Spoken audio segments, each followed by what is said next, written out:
All right, awesome. So we've been having some really great conversations today with other experts, and we've been kind of talking about some of the concerns around infrastructure, some misconceptions around there, but we've also been talking about a lot of opportunities as well. So if you don't really quickly mind, can you give me a quick introduction as far as like your role and the work that you do? Sure. Thank you. Rachel Ackerman. I work for the Massachusetts Clean Energy Center. I'm a senior director there on our transportation team. So I oversee all of our early stage transportation work for the state. We really do business and financing model innovation that helps with climate tech, economic development, and decarbonization forward. That's amazing. Now, Massachusetts is really known for innovation, right? And they're always at the forefront of this. You know, what exciting clean energy technologies or initiatives are emerging that could potentially really impact residents and businesses in Massachusetts? I think the one that's the most exciting right now is our Vehicle to Everything project, V2X. It really is a nation leading, if not nationally and internationally leading program. We are doing the largest national residential installation of V2X demonstrations. That's where you use a charging station to access the battery in your vehicle to provide either power back to the grid or power to your home. Yeah. It not only can serve as a resiliency play, so think brownout, blackout, we need extra power to the grid in your neighborhood area, or you can have cost compensation come back. So similar to other technologies, you can get paid essentially for providing that power back to the grid. That's awesome. So if you have vehicles that are just sitting there doing nothing, you could literally get paid for doing nothing, right? Exactly. Which is amazing. That's the point. Now, as far as economic development, we're always looking for ways to progress, right? You know, how is clean energy, the economy of clean energy creating jobs and creating opportunities and attracting new investment? So Massachusetts really is thought as innovation. And you can throw a stone and hit a college. You know, like Worcester, I can name 6 here. Boston, I can name another dozen in Springfield.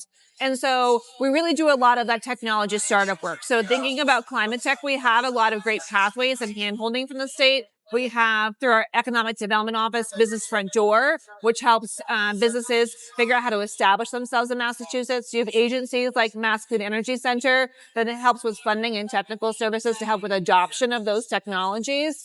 And then we have excellent workforce programs. So a lot of it is just reskilling and upskilling of existing workforce so that they can work within the vehicle technology area, the building and home technology area. Absolutely. And so it's just using the existing workforce here.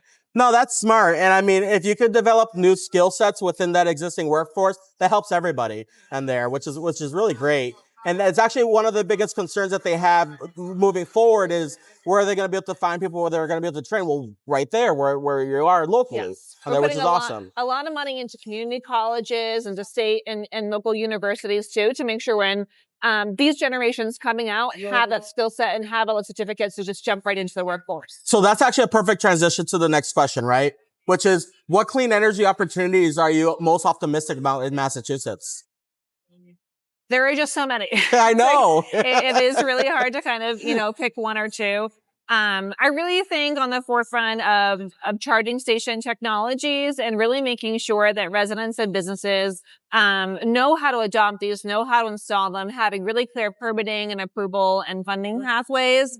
So it starts to feel more and more seamless, and finding ways that, state and sector programming can really fit together to provide funding for the installation, for the units themselves, and then for operation afterwards. That's really great advice. One final question. For people that are have been looking at this technology, been considering getting an EV, what's something that you would give them for advice that just got them kind of over that edge? So we have a great resource in the state called Clean Energy Lives Here. It is made for residents. You go there, it will tell you anything you need to know about your home, your vehicle, adopting technologies. It will connect you to experts. So if you have a question, the answer is there. And if you don't see it, you can call our hotline and find out. So I'd say if you have any, hesitations or you feel like there is a risk there, reach out and we'll help you walk through it. That's amazing, Rachel. Thank you so much. All this information was really helpful. I hope you guys found this information helpful as well. And if you guys have additional questions, there's been tons of resources. We'll include this at the end of the video. But Rachel, it's always a pleasure. Great. Thank you so much. Thank you. Appreciate the work you're doing. Bye, guys.